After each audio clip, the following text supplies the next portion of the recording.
Chapter 2. Phil was already moving, fading into the shadows like they were his natural home. Sarah backed away as instructed, heart pounding, trying to step lightly but not daring to look down again at the body. She slipped along the alley wall, pressed flat to the stone, and edged around the corner towards the rear of the shop. Shouts rang out. A crash. A sudden burst of running footsteps in the opposite direction. Phil had done it. He'd drawn them away. But had he drawn them all away? Or were there any left, hanging back, watching? They'd be silent now to make her think she was safe. A high wooden fence loomed ahead, the slats warped with age, ivy strangling the panels. She searched quickly and found a broken section near the base, just wide enough to squeeze through. She dropped to the ground and wriggled her way in, damp earth clinging to her palms, splinters biting into her arms. Brambles caught her hands, something snagged her sweatshirt. The damp chill of the ground soaked through her knees, and then she was still, hiding. She crouched in the undergrowth, the cold biting into her skin, the stink of crushed herb Robert rising around her, clogging in her throat. She waited. She listened. No sign of Phil. No way to know if he'd made it. But she couldn't risk moving yet. Not until the night fell still again. Not until she was absolutely certain he'd been caught. And even then, what was she supposed to do? Go looking for him? Get herself snatched too? The silence dragged on. Her legs ached. Her hands were scratched raw. The thing he'd pressed into her hand, a scrap of paper maybe, stayed crumpled in her fist, damp now with sweat. She tried not to think about the body. The patrolman had still been warm. Whoever killed him hadn't gone far. Maybe they were watching. Maybe they'd waited for Phil and Sarah to step out just far enough to fall into their trap. Who even did something like that? Someone angry? Desperate? Or just someone looking to scavenge? Uniform, weapons, rations, any scrap of value. It didn't mean they were on Sarah's side. Not all enemies of Dockstown were friends. She shifted slightly, her knees squelching in the wet earth. If Phil didn't come back soon, she'd have to decide. Wait longer and risk being found, or move and risk running straight into whoever had killed that man. A fox barked somewhere in the distance. A gate clanged. Something was out there, moving. She flattened herself more, crouched lower, eyes fixed on the patch of darkness where the fence met the alley wall. Minutes passed, maybe longer. Her sense of time was all skewed now. Phil might already be dead. She bit the inside of her cheek. She didn't want to believe it. How long was she supposed to wait? He was clever, yes, and resourceful, but if they'd seen him, and they'd definitely seen someone, then clever might not be enough. She looked down at her hand and uncurled her fingers. In her palm was a folded scrap of paper, edges softened by sweat and rain. She held it close and squinted. A hand-drawn street grid. No labels, but she recognized enough to orient herself. 2 streets marked with a bold cross. One of them was near the industrial edge of town, warehouses and old depots. This had to be where the stash was. Phil hadn't said it, but he must have given her this in case he didn't make it. Her gut twisted. She didn't want to go alone. But she couldn't just crouch here like a forgotten fugitive waiting to be discovered. And there was Sam. She tucked the paper into her pocket and forced herself upright, every joint protesting. Another few minutes. She would give Phil another few minutes. If he wasn't back by then, she'd go without him. Her breath misted in the cold air. Everything smelled of damp bark and rot. Then she heard a noise. Not footsteps or voices. A thud. A scuffle. Wood splintering. It was close, too close. If that was Phil, he was making a hell of a racket. Sarah stood motionless, breath caught in her throat. There was another thud, a sharp intake of breath, a gasp. She twisted towards the sound, desperately scanning the line of the fence. Just beyond the edge of the bramble patch, something was happening in the darkness, something violent. She wanted to run, but she was afraid of leaving Phil to his fate. If it was Phil, she crept forward, trying to see, snatching up a loose brick as she went. A figure lurched into view, then another. The second one slammed the first into the fence hard enough to rattle the slats, producing a muffled grunt. And then Sarah recognized the silhouette. "Phil!" she whispered. He was grappling with someone bigger. Someone in the usual Dockstown garb. Phil fought like someone who knew what he was doing. He fought like he wanted to live. He jabbed a knee into the attacker's side, twisted, and brought the man down hard.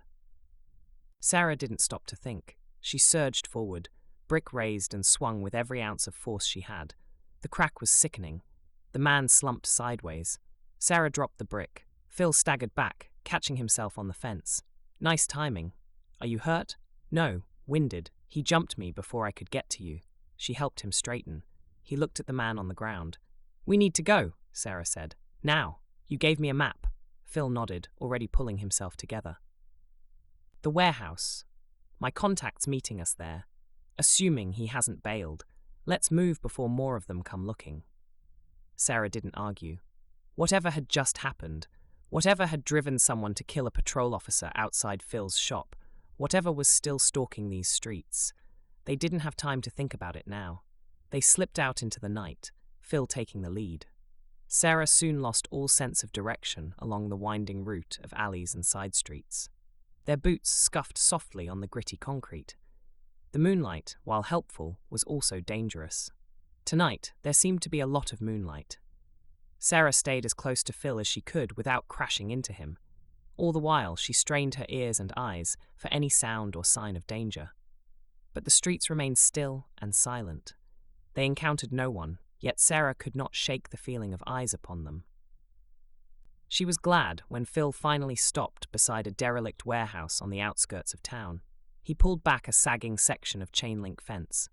This is it, he whispered. With luck, we'll find what we need inside. Sarah didn't hesitate. She followed him into the gaping darkness within. She could only hope their luck would hold at least a little longer. Sarah blinked rapidly, trying to adjust to the darkness, which wasn't quite so solid now she was actually in it. Phil pulled a small torch from his bag. The thin beam illuminated scattered debris and peeling walls. Their footsteps were too loud. Sarah tried to step lightly, but broken glass and random detritus crunched under her boots. Phil wended his way between hulking shapes, shrouded in shadow. Sarah's nerves twitched and jumped, certain that danger lurked behind every pile of rubbish.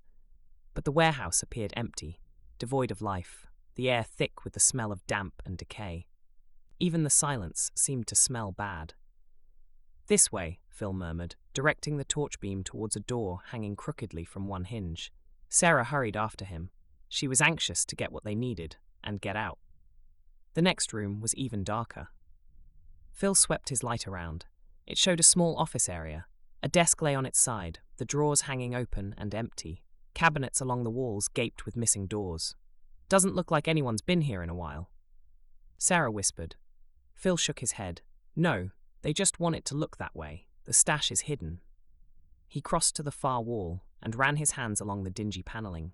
Finding what he was looking for, he pushed gently, and a narrow section of the wall swung inward to reveal a darker cavity beyond. Sarah started forward, but Phil gestured for her to stay where she was. Let me check it's safe first. Sarah nodded, stepping back while Phil disappeared inside the opening. She strained to hear any sounds over her own pounding heart. Phil reappeared. All clear. Come and see. Sarah stepped through the opening. Phil's torch illuminated shelves lining the walls, stocked with various bottles and packages. This looked hopeful. Phil moved along the shelves, squinting at labels. Sarah watched anxiously. Come on, hurry, hurry. Here. Phil plucked a bottle from the shelf and shone the light over it. This is what he needs. Oh, thank God. She breathed. Phil tucked the precious bottle into his bag and continued searching. We should take anything else useful while we're here, he said. No telling when we might get another chance. Can we? Sarah asked. Aren't we here on trust just for Sam's stuff? No worries. I arranged this when I called ahead. We're here on trust to take what our community might need. Great, Sarah breathed and started grabbing essential medical supplies. Bandages, antibiotics, antiseptics. Phil's bag bulged with the haul. This would help many people besides Sam. I think that's good for now, Phil said finally, swinging the bag over his shoulder. Let's get out of here before our luck fails. Sarah couldn't agree more. This had gone surprisingly well, almost too well. She wanted to be far away before that changed. They hurried from the hidden room, Phil securing it behind them. As they navigated back through the warehouse, cluttered with old machinery and the relics of a once thriving business, Sarah allowed herself a small spark of hope. Maybe, just maybe, things would work out, and Sam would get the meds he needed. And their community would get a fresh surge of medical supplies, too. They reached the gap in the fence, and Phil motioned Sarah through. She squeezed out and turned to take the bag from him. But as Phil passed it to her, a shout rang out, shattering the night. "Hey, you there! Stay where you are!" Sarah's head jerked up. 3 figures, faces hidden behind masks, stood in the road. "Run," Phil hissed, shoving the bag at Sarah. She didn't want to leave him there to fend for himself, but the thought of Sam made her decision for her. Clutching their invaluable haul, she sprinted into the night. Her feet flew over the pavement as shouts pursued her. She didn't dare look back. She focused only on running as fast as she could, putting as much distance between her and the warehouse as possible. Lungs burning, she did eventually risk a glance over her shoulder. Through the murkiness, she couldn't see any sign of pursuit. Had she lost them? But as she rounded a corner, 2 dark figures loomed ahead. Sarah skidded to a halt. They'd tried to cut her off. It gave her a sudden flash of hope that there were 2 of them. Did this mean there was only one dealing with Phil? Did this mean he would be more likely to get away? She whirled down the nearest alley, feet skidding on gravel. The men shouted after her, but she wasn't going to stop. She had to get these meds to Sam. Sarah ran flat out, taking any turn she came to, desperately trying to shake her pursuers. But she could still hear them behind her, relentlessly closing in. She darted down yet another alley, only to find it blocked by a high fence. It was a dead end. Spinning around, she could see it was too late. The 2 men filled the alley entrance, blocking any escape. Sarah pressed back against the fence, clutching the bag. "Nowhere left to run," one man said, stepping towards her. "Hand over the bag, nice and easy." Sarah's mind raced. She couldn't fail, not when she was so close. Gripping the bag tighter, she sank into a crouch, preparing to fight with everything she had. Her pursuers advanced, predators confident their prey was cornered. "Think about this," the taller one said, his voice muffled by his mask. "You can't get past us." Sarah noted he was panting more badly than she was. What could she use as a weapon, or a distraction? Nothing but rubbish bins and stark walls offered themselves. "Last chance," the tall guy said. "Just hand us the bag. Nice and easy. Don't make this difficult." But Sarah's hand had closed on a bottle at the base of the fence. With a swift motion, she wrenched it free and brandished it. "You really think you can take us with that?" the shorter one sneered. Sarah forced herself to grin at him. At the same time, she looked over his shoulder, as if seeing something there, and hurled the bottle in the same direction. She feinted right. The thugs reacted, grabbing for her, but the loud clang of the bottle on a rubbish bin made them hesitate long enough for Sarah to pivot left instead. She ducked under their arms and sprinted for the alley entrance. Emerging onto a narrow street, she realized it was bathed in moonlight. She would be far too exposed. She ran in a crouching lurch to shelter behind a burned-out car while she considered her next move. Trouble was, she could hear them chasing up the alley. They would be out here with her too soon. Desperately looking for a way out, she spotted an old fire escape clinging precariously to a derelict building. If she could reach it unseen, she could climb to the roof and travel above the streets. She scuttled along in the narrow band of shadow at the bottom of the buildings and dashed across the street. At that point, she was spotted, and a triumphant cry went up from her hunters. She gave up all efforts at subterfuge and ran openly for the fire escape. At the base of the rusty ladder, she paused. The decrepit metal structure didn't look as stable as she'd like. But she had no better options. She slung the bag over her shoulder and stepped onto the bottom rung. The ladder creaked and groaned under her weight. Sarah climbed as swiftly as she dared, cringing at every crack and pop of strained metal as moving parts scraped against the wall from which it had become detached. Reaching the first platform, Sarah crept to the next ladder, wincing as the fire escape protested under the added weight of another body. One of the men must have started up after her. Climbing higher, she refused to look down. She focused only on the next rung above her, the next platform, the next floor of the building. Finally, she hauled herself over the parapet onto the roof. Sarah lay there, trying to catch her breath. Her heart was pounding so loudly it was as if it was in her head. So she was taken wholly by surprise when a hand grabbed her arm and a voice gasped, "Gotcha!" Sarah's automatic reaction was to throw him off with all her might and revulsion. Everything about him exemplified this new and horrible life they were all forced to lead. He smelled disgusting as well. "Get off me," she yelled, as she violently heaved and bucked under his hand. She was as startled as he was when he suddenly disappeared. But the dilapidated fire escape was apparently even more startled and let go altogether, tipping the man off. Sarah didn't see it, but she heard the screeching cry of ripping metal, and then the awful dull thud. Was it her imagination, or had she also heard the cracking of bones as well? But the cry of the other man that went up stopped her from indulging in her overactive imagination and too ready guilt complex. "You've killed him! I'll get you for this, you bitch!" Sarah hauled herself to her feet, and backing up a few steps, she sprinted forward and launched herself over the narrow gap onto the next building. She hit the opposite roof in a roll, springing quickly to her feet. The medicine bag was still secure across her shoulders. She allowed herself a small sigh of relief, but she wasn't safe yet. She had to keep moving. Staying low, she hurried on across the roof, jumped to the next building, then the next, putting more distance between herself and the alley and the fallen thug and his buddy. Every time the dull thud tried to sneak into her mind, she shut it out. In traversing a small industrial complex, she spotted a covered maintenance hatch. Hopefully, it would be the way off the roofs and back to the streets. Finally, when every breath felt like razor blades in her throat, she stopped to listen. No footsteps pursued her now. No voices called out in threat or frustration. Had she managed to elude them? Feeling safe enough now to do so, she headed back to her own territory. But, first of all, to April's flat. April exclaimed delightedly over the supply of medications she'd just been handed. "Oh, Sarah, there is so much more here than I'd even dare hope for." But Sarah couldn't stop thinking of Phil. She'd last seen him struggling with a freeloader thug back there in the warehouse. She was certain his assailant would have more weapons and would also be fitter and, no doubt, better fed. "I need to go back," she said abruptly. April's eyes widened in alarm. "You can't. It's suicide." Sarah shook her head. "I left Phil back there. I owe him." April reached out and gripped Sarah's arm. "You've done enough." "I haven't done enough," Sarah said. "You can't save everyone," April insisted. She peeled April's hand from her arm.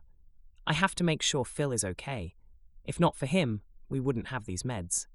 Despite April's further arguments, Sarah slipped back into the night, retracing her steps towards the warehouse. The night seemed colder. Thunder growled. She approached the fence where they had entered earlier and paused to listen. She could hear no sounds of pursuit or struggle. Once through the gap in the fence, she moved stealthily towards the metal door they had left ajar in their haste. It was closed now, and she pressed her ear against the cold metal, straining for any sound from within. She could hear nothing except the drumming of rain on the roof above as a downpour started. Sarah pushed open the door and slipped inside, moving cautiously among the shadows cast by boxes and machinery, alert for any sign of Phil or their attackers. As she reached the office area, she spotted a figure slumped against a wall. She rushed over, heart in her throat, fearing what she might find. "Phil?" Her voice was barely above a whisper as she crouched beside him. He stirred at her touch, groaning softly. Relief flooded her. He was alive. "Phil," she repeated, more firmly this time. "Can you stand?" He opened his eyes slowly and tried to focus on Sarah's face. "Yeah," he muttered, pushing himself up with what was obviously a painful effort. She tried not to think what might be broken and what further damage was being done by making him move. But they couldn't stay here. She supported him as best she could as he unsteadily got to his feet. "We need to get out of here forthwith," she said. He nodded weakly, and they began to navigate their way back through the warehouse. The storm outside became even more energetic, each crack of lightning casting surreal snapshots of the cityscape through which they staggered. Thankfully, no assailants appeared. Maybe they'd given up. Maybe the weather had put them off. Maybe the death of a colleague had dampened their ardor, Sarah thought, before she could stop herself reliving that dull thud. The rain lashed at them as they made their way back to safety. It had soaked through their clothes and chilled them to the bone by the time they reached Sarah's house. Phil had tried to get Sarah to help him back to his place, but she wasn't having it. "I'm not leaving you on your own while you're all beaten up. The least I can do is make sure everything heals okay first. Also, surely your place will be under surveillance now." Dawn approached, its pale light leaching into a sky still heavy with rain clouds, but promising a new day, nonetheless. Sarah had never been more relieved to see her house and its other occupants, especially Nadine with her nursing skills. They settled Phil onto a camp bed they put up in the basement. Bruce objected for a while. He didn't think there should be anyone other than themselves in their information center. "He is one of us," Sarah said, and Bruce had to accept it. "And he's immune as well as being a non-carrier of VF," she added to reassure him. Immuners were rare, but there were enough of them for others to be aware of them. With Phil safely in Nadine's hands, Sarah allowed herself a moment's respite, leaning heavily against a wall as exhaustion threatened to pull her under. But there would be no rest just yet, because there were still so many questions unanswered, so many threats looming on all sides. But more importantly, Flannel had to be soothed. Her dog spent some time uttering the most peculiar little screaming noises and crouching over Sarah's hands as if to say, "You left me, and I thought you were never coming back for me." As if of the same mind, Phil coughed, bringing Sarah's attention back to him. "You came back for me," he said, his voice noticeably shaky. Sarah met his gaze. "Of course I did. After everything you did for us, of course I did." There was no time for further reflection, though, because another sound pierced through the clinking of raindrops on windows, a knocking at their door, insistent and demanding attention. Nadine looked at Sarah questioningly and handed her a face mask. Phil struggled to sit up, clearly readying himself for whatever new challenge this might be. Conscious of others of the household crowding around now, Sarah squared her shoulders, mentally bracing herself before climbing the stairs from the basement. She reached the door and stopped, her hand hovering over the handle. Then she heard the voice, the familiar voice from her past. "Sarah, we need to talk. You've taken something that doesn't belong to you." Dread pooled in her chest, slow and dense as graveside mud.